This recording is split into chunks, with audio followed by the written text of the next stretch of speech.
Today on Network Africa, Kenya's Interior Ministry prevents the NGO regulatory body from shutting down 2 organizations.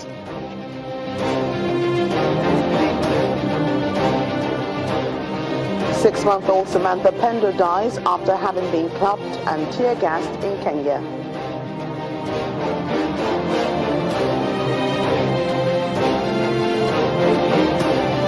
Plus 600 people said to be missing in the mudslide in Sierra Leone.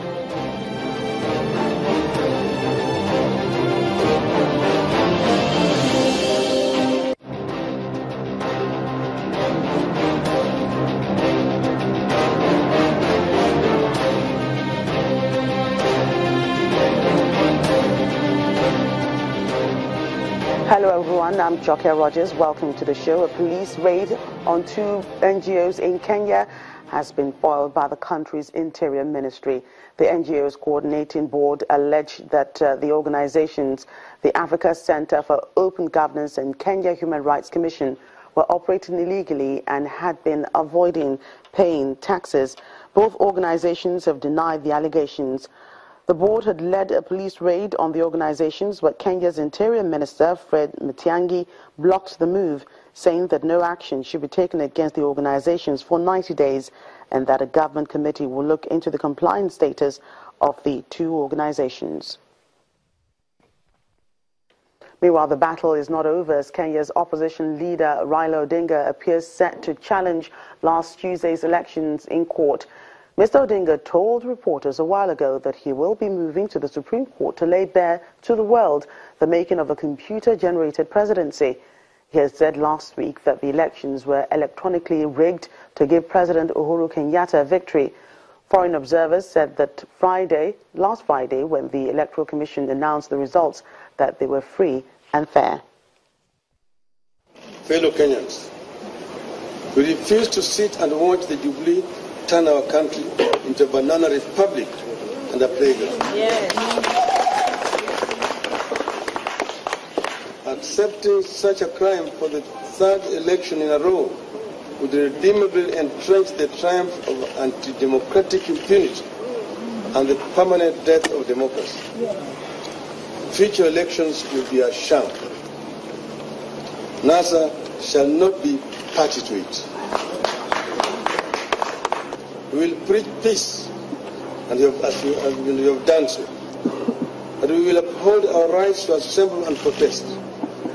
We shall hold vigils, moments of silence, beat drums, and do everything else to peacefully draw attention to the gross electoral injustices being meted on our country and demand redress. It's about Africa, and it is about democracy. In the meantime, 6-month-old Samantha Pendo has died. She was asleep in her mother's arms when police forced their way into her home. She was beaten alongside her mother and tear-gassed as police swept their neighborhood in the city of Kisumu looking for protesters. She fell into a coma shortly after the assault. 24 deaths have been reported nationwide since last Tuesday's election by rights groups, though the government puts the death toll at 10. Police have promised to investigate all incidents, but there are concerns that officers are rarely held accountable for extrajudicial killings. Well, there will be no burials today for the 400 people killed in a devastating mudslide in the Sierra Leonean capital Freetown on Monday.